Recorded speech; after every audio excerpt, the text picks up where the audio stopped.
my flight training story and everything that I went through, because for some people, flight training can be extremely easy. And I'm only talking about private pilot because I am not working on any other ratings. I'm not working on my ATP at the moment. So I can really only talk about private pilot at the moment. I, for the most part, have way more experience than I should have because I have a minor in aviation safety and a whole degree in aviation. I started my flight training back in 2019 when I got accepted to Embry-Riddle Aeronautical University, first at Daytona. I didn't even end up going to that campus before I transferred to Prescott. And that's, let's just say Embry-Riddle screwed me over. They pretty much told me I couldn't fly for the first year if I wanted to be at Daytona.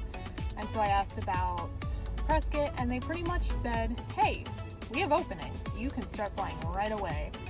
So that's pretty much what happened, is I ended up being in Arizona. I started flying with an instructor who was new at instructing at the time, and within a semester to a little bit after, I had only gotten 10 hours in like 4 to 5 months, which is terrible. If you're not flying every week, you're probably not training as often as you should be, because 2020 came around and COVID totally botched all my training. So Embry-Riddle pretty much told everyone that they couldn't be on campus, so I had to leave campus, stop flight training, and I asked them, hey, is there any way I can flight train outside of Riddle while I'm, not there? And they were like, yeah, so no, because if we do that, we're not going to take you back for instrument when you come back. And I was like, well, that's kind of shit. Why would I just want to finish my private before I go back. And story goes as the story goes.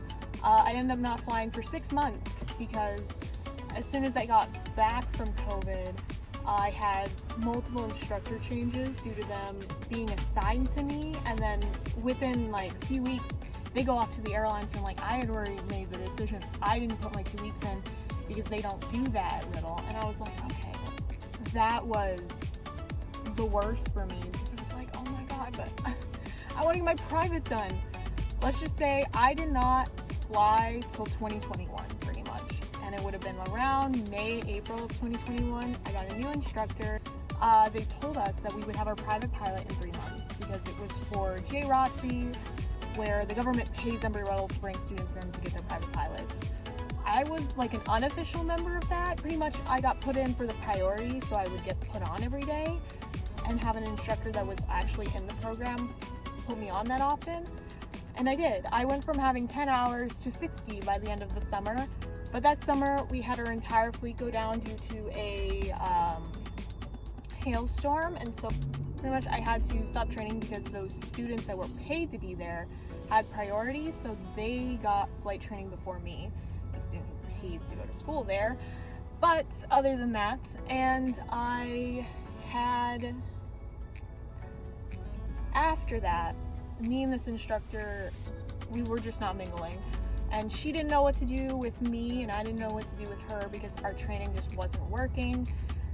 I was so burnt out, and I feel like she was super burnt out after that summer that we needed a break.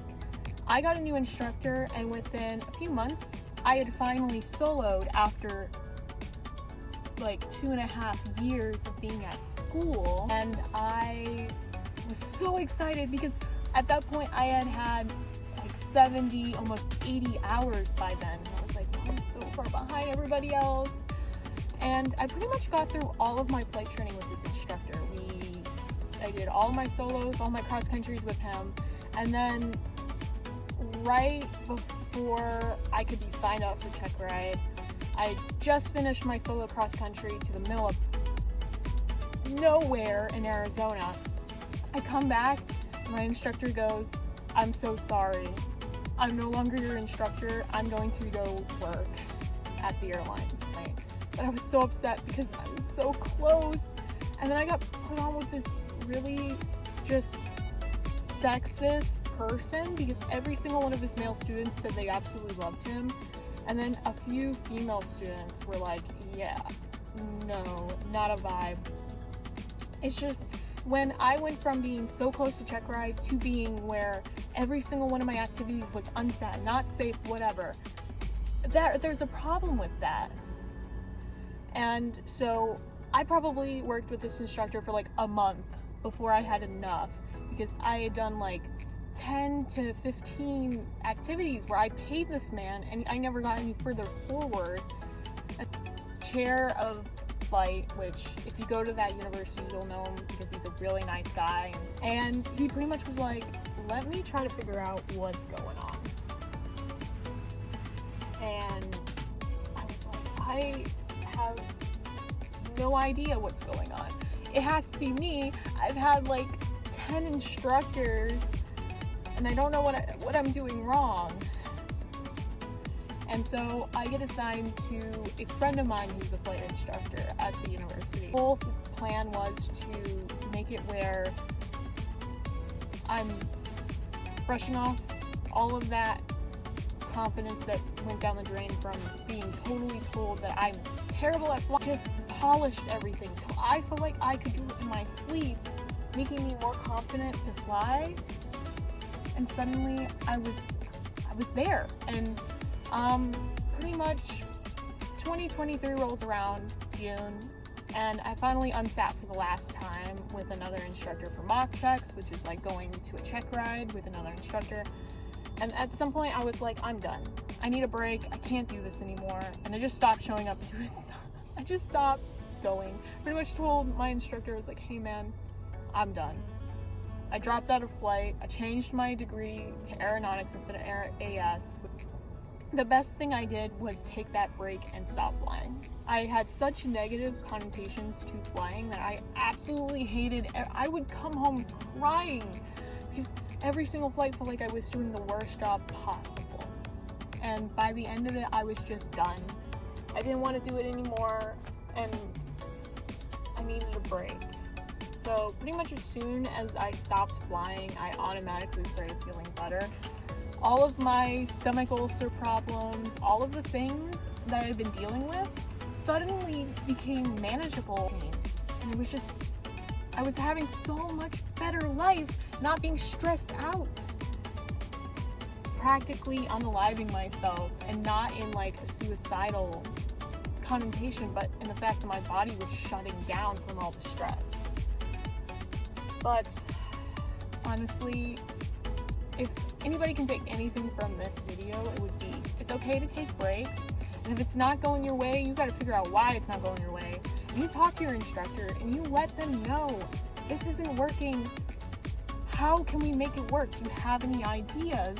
Because they might change their teaching style. I had so many instructors that I didn't even know that I had self-confidence issues, that I had such a problem with. I hated everything that I did. So every time I would go flying, I was the one going, that there was terrible landing, blah, blah, blah, blah, blah. But it was safe and was satisfactory. But I was the one telling myself it wasn't good enough. And it pretty much took me making those landings perfect for me to have the self-confidence to do it on my own.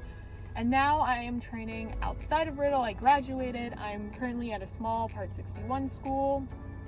I love it here because it's so chill and I get to fly whenever I want.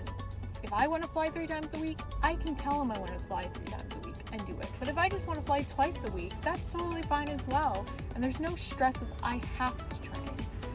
Literally on Friday, which it's currently Easter Sunday, I went and flew solo again, but this time I did maneuvers and I did some crosswind landings because I really wanted to do some crosswind landings. I did a soft field takeoff on a grass strip, which is some of the coolest stuff ever. I actually, every time I've ever done a soft field takeoff, I get compliments from people who are watching. They're like, that was like one of the best soft fields I've ever seen. And I was like, I have lots of experience doing it on concrete, but doing it on grass is just a completely different feeling. But I have 210 hours in fixed wing aircraft, which is a lot for a student pilot. But my instructor is really excited to see where I can go from private pilot, because he's saying that I can get my commercial done by the end of the year. Because by the time I finish instrument, I'll have the hours for my commercial, and then I just have to do the commercial stuff to get satisfactory and be able to go for check ride for that. And he's like, I can do the CFI too, and you can start working here. And I was like, you know, I never wanted to be a CFI because all of the stress of Riddle made me really not ever want to be a CFI. But now seeing CFI in more of a chill atmosphere where I'm just kind of there and I'm just teaching and we can go have fun, that's so much more enjoyable. And I'm actually thinking about doing it now, and I never thought about it before. But I'm excited to see the future of my flight training from here, and I will definitely keep updates. I want to make more flight content in the future. Just remember to be, it's okay not to be okay, and take a break, take a breather, drink some water because nobody drinks enough water, and bye.